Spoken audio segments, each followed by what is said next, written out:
जो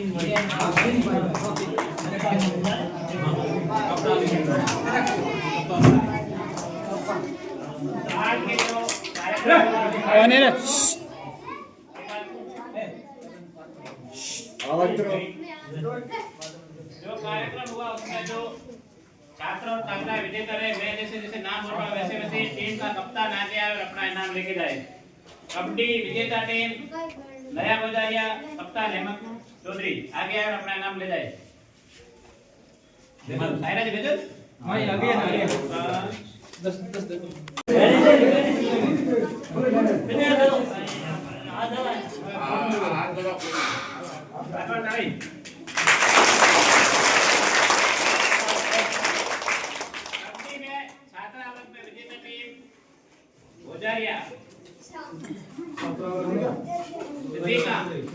का कप्तान आगे आए इनाम ले जाए।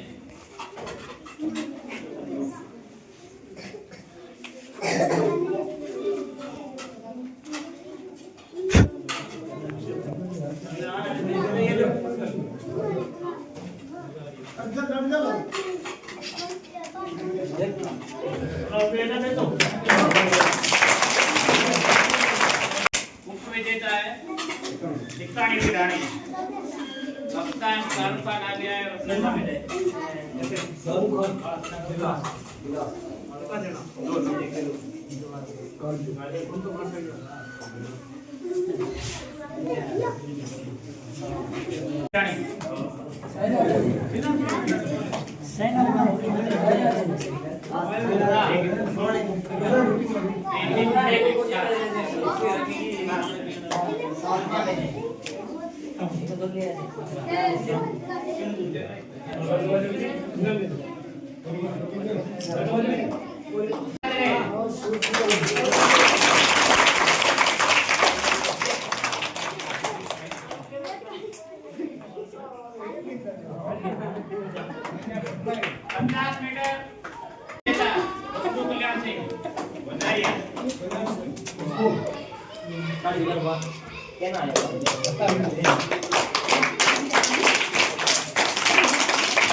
लंबी कूद विजेता छात्र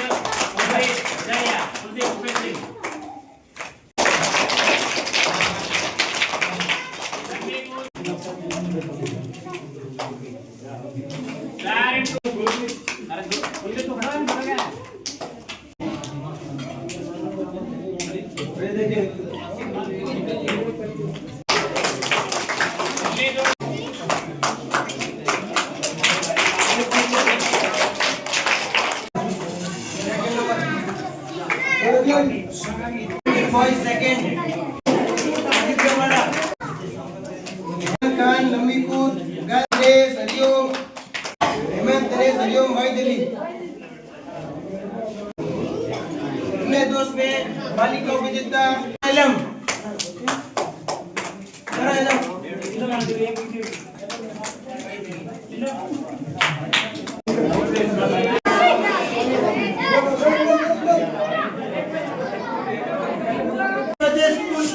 आएंगे और कोई आएगा।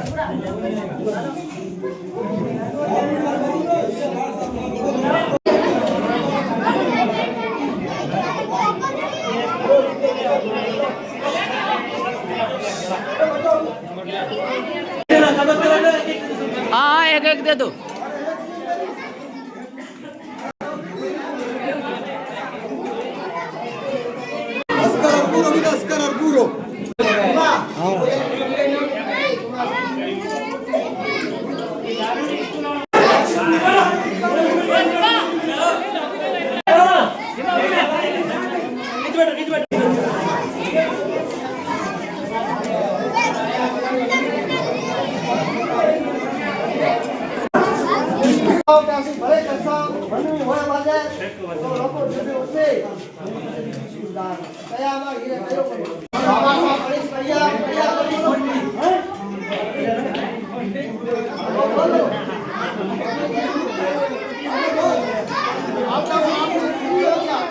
आप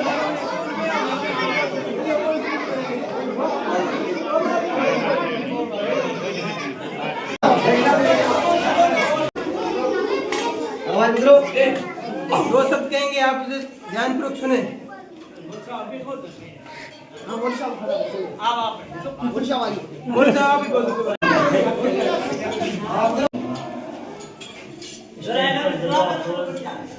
अजीज सदर मुकर्रम जिला परिषद सदस्य जनाब हुसैन खान जी और अलग अलग स्कूल से तशरीफ़ लाए हुए तमाम टीचर्स और उनके साथ आए हुए ऑल ऑफ स्टूडेंट्स और यहाँ के ग्रामवासी, बुजुर्गों और मेरे नौजवान साथियों, ये जो आज एक खेल का ये जो प्रतियोगी कार्यक्रम रहा, ये मामूली कार्यक्रम नहीं था। ये इन बच्चों की हौसला अफजाई का, इन बच्चों की मेहनत का, इन बच्चों के जज्बे का और आगे जो भविष्य इनका होने वाला है, जो फ्यूचर है, उसकी हिम्मत और उनका जो हौसला है कि हमको आगे बढ़ना है, उसका ये प्रोग्राम है। आज जब मैं यहाँ पर आया पहली मर्तबा और इस इलाके का जो पहला प्रोग्राम मैं देख रहा हूँ कई सालों के बाद, तो ये जो बच्चे हैं इन्होंने प्रोग्राम अपनी तरफ से जो पेश किया खेल का, ये बहुत ही बेहतरीन प्रोग्राम था। भले ही कुछ स्टूडेंट्स वो थे जो अपने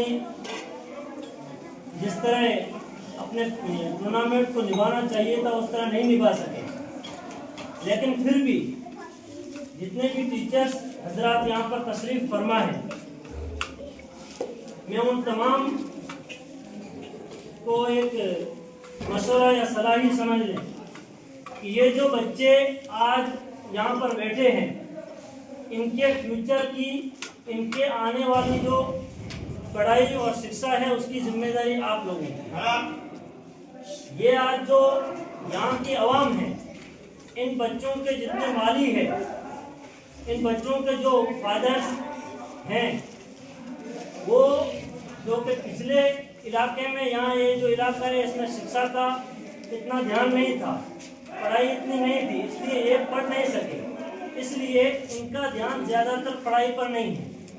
आप जितने भी टीचर यहाँ पर तशरीफ फरमा है, उन्होंने पढ़ा है, इतनी मेहनत की है और उसी मेहनत के नतीजे में आपको ये बच्चे मिले हैं।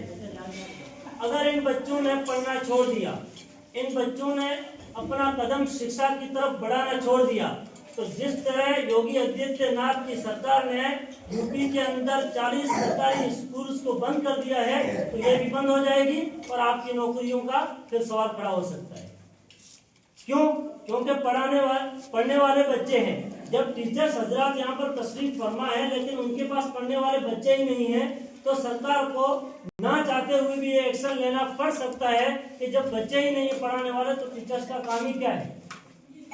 इसलिए आज हमारे इलाके के जो माँ बाप है वो बच्चों की तरफ इतना ध्यान नहीं देते हैं, लेकिन मैं आप तमाम से ये सलाह और ये मशवरा देना चाहता हूँ कि आप इनके रूहानी फादर बनकर, क्योंकि बाप 3 तरीके के हैं, एक बाप वो है जो जिस्मानी है और दूसरा बाप रूहानी जो उस्ताद की नज़र से है, जो टीचर्स की नज़र से है, वो बच्चों को शिक्षा की लाइन से बहुत आगे बढ़ाता है, और तीसरा बाप ससुर की नज़र से है। तो आप लोग इन तमाम बच्चों के रूहानी बाप है। आप लोगों की जिस तरह जिस्मानी बाप की 1 साल से लेकर 5 या 6 साल तक जिम्मेदारी उनको बड़ा करने की, उनको पालने की, दूध पिलाने की बनती है, इस तरह उसके बाद जो शिक्षा है उसकी जिम्मेदारी आपकी है। आप लोग इनके रूहानी बाप है, इसलिए जितनी हो सके जितनी इन बच्चों के ऊपर शिक्षा पर ध्यान दीजिए। क्योंकि हमारे ये स्कूल में भी 2 टीचर्स है और मैं देखता हूँ कई मरतबा मैं बच्चों को पूछता भी हूँ कि यहाँ का क्या हाल है, यहाँ की शिक्षा कैसी है, और हमारे सरकारी स्कूल जो कि शायद 12वीं तक है, तो वहाँ के जो स्टूडेंट्स हैं वो भी मेरे साथ मिलते भी है, तो मैं उनसे भी पूछता हूँ कि हालात क्या है इनके। लेकिन जिस तरह मैं बाहर के इलाकों के, बाहर के स्टूडेंट्स के हालात देखता हूँ और फिर यहाँ हमारे बच्चों को देखता हूँ, तो बहुत कसम खाकर बोलता हूँ, बहुत अफसोस होता है।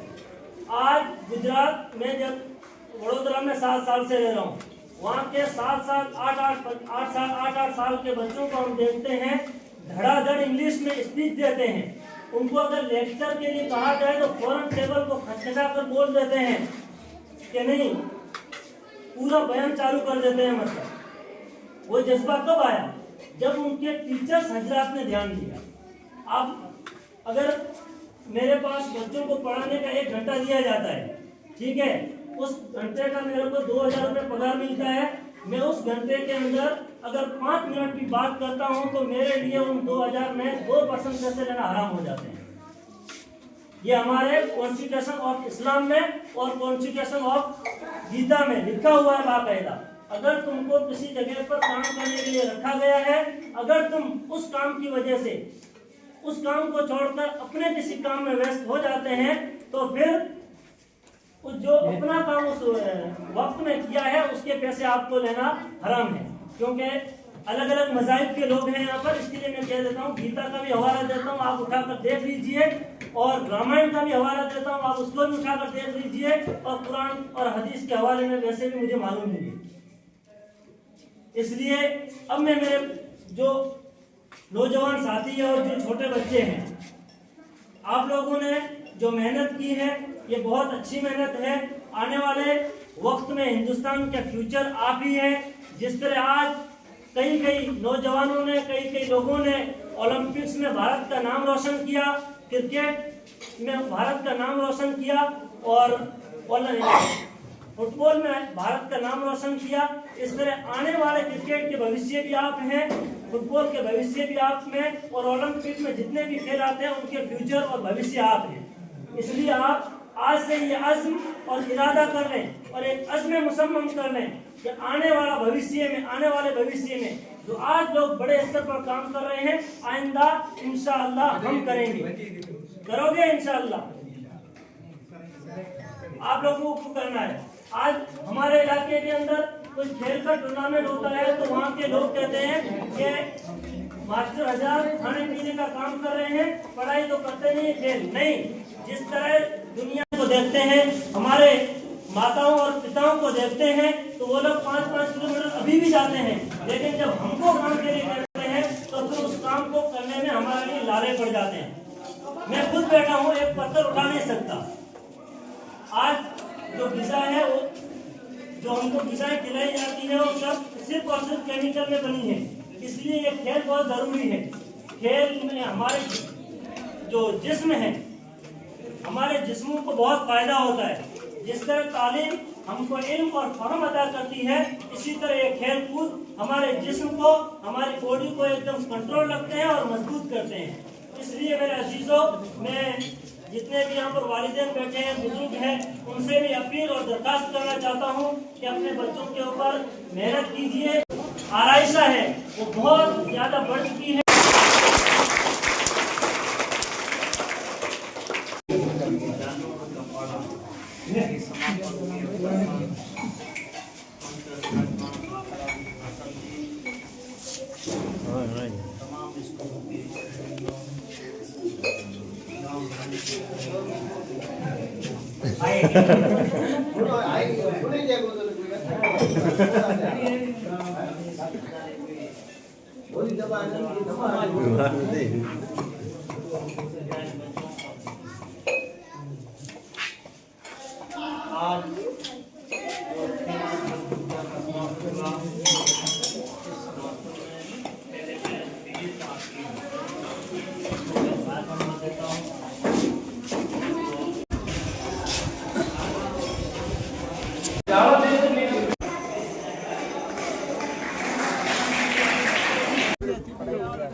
हाँ